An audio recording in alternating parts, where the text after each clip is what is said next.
Hi everyone, my name is Bill Bond, and today for our second lesson, you're going to learn all about investments and returns. You can make investments and obtain returns every day. Sometimes they will involve money, but they can also involve non-financial things such as time. This week, we will begin by reviewing important terms and concepts from lesson 1.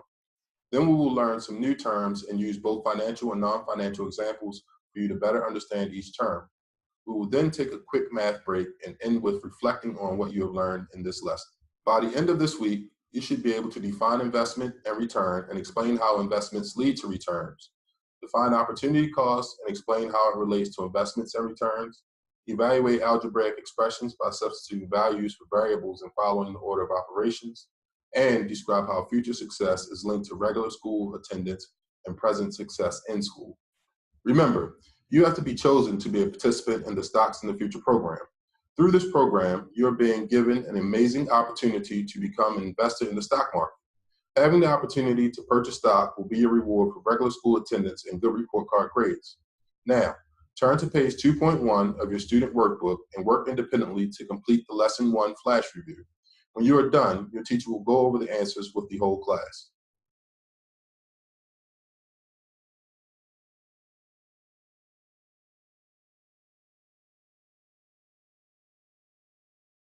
Welcome back.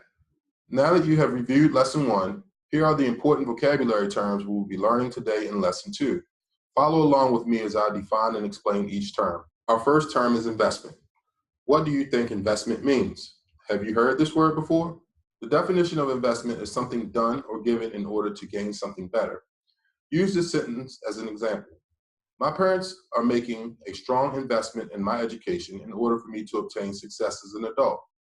Your parents are trading their time to take you to school and their money to buy you school supplies so that in the future, you can be successful in and after you finish school.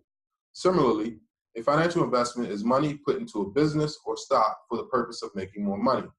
A financial investment is a type of investment, and there are all kinds of investments, not just the kind related to money or stocks. Anytime you do or give something to get something bigger or better, you're making an investment. Our next vocabulary word is return. A return is the gain made from an investment. For example, your return for investing your time in school will be obtaining an excellent education, leading to wonderful opportunities as an adult.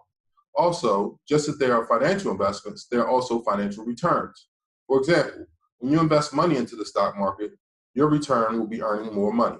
Next is opportunity cost. Opportunity cost is the cost of passing up the next best possible choice when making a decision. For example, the opportunity cost of earning an A on your next test might be giving up video games for a few days. Or the opportunity cost of investing your savings in the stock market is giving up buying a new bike instead with the money. How is the opportunity cost in the first sentence similar to the opportunity cost in the second sentence? How are the two opportunity costs different? Think about this and discuss with your teachers and classmates. When you are finished discussing, turn to pages 2.2 and 2.3 in your student workbook and complete the vocabulary exercises with your class. After that, complete page 2.4 to evaluate different opportunity costs using math.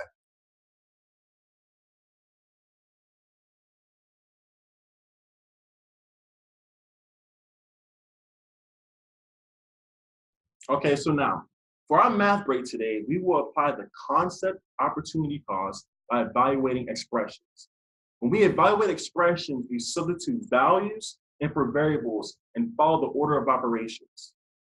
Okay, so the first problem is asking us to determine how much Adam spent at the movie theater. Using the movie theater prices, we're going to model the substitution of $8.25 for variable T and $4 for variable C. Evaluate the expression to determine the total spent using the order of operations. All right, so let's go ahead and get started. 2T plus 2C plus $3.50.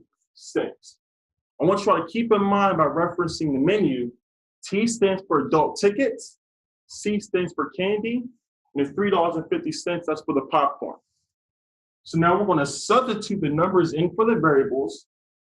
2 multiplied by $8.25, that's the cost of the adult tickets, plus 2 times $4, which is the cost of candy, plus $3.50, which is the cost of popcorn. So now we're actually going to do the multiplication.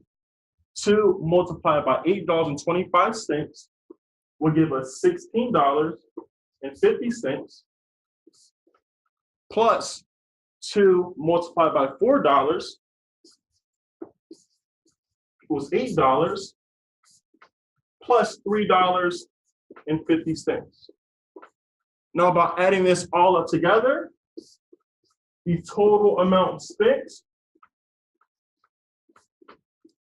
will equal $28.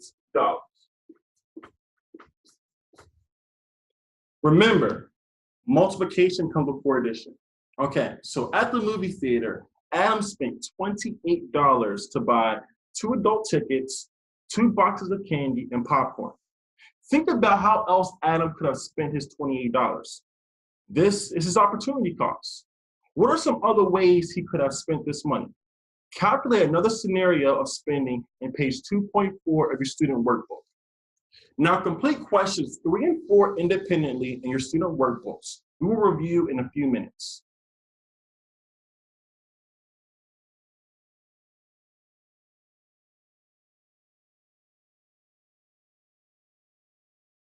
And so the answer to number 3 is solved as follows. 3 popcorns were purchased, as well as 3 sodas. So what we're going to do is substitute the prices in for the variables. 3 multiplied by $3.50 plus 3 multiplied by $4.75, because that's the cost of each soda. Remember, we're going to multiply before we add. So 3 multiplied by $3.50, $10.50, plus 3 multiplied by $4.75, be $14.25. We've already multiplied, now we can go ahead and add. So $10.50 plus $14.25 leaves us with a total amount spent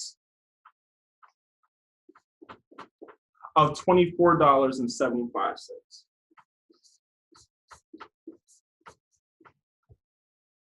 Welcome back. Now that you have learned about, discussed, and applied all of the vocabulary words, it's time to do some reflecting. On page 2.5 of your workbook, there are different bubbles connected by lines. Write your name in the middle bubble and what you want to be when you grow up in the top bubble. Record the investments, opportunity costs, and returns involved in achieving the goal you listed for your future. When you're finished, use the web to write a 7 to 10 sentence paragraph describing what you want to be when you grow up and why, and explain the investments you will need to achieve your desired returns. What will the opportunity cost be of reaching your career goal? Then, if there's extra time, work on page 2.6 of your student workbook with your class. Looks like it's time for me to go. I had a great time helping you all learn about investments, returns, and opportunity costs today, and I hope to see you again.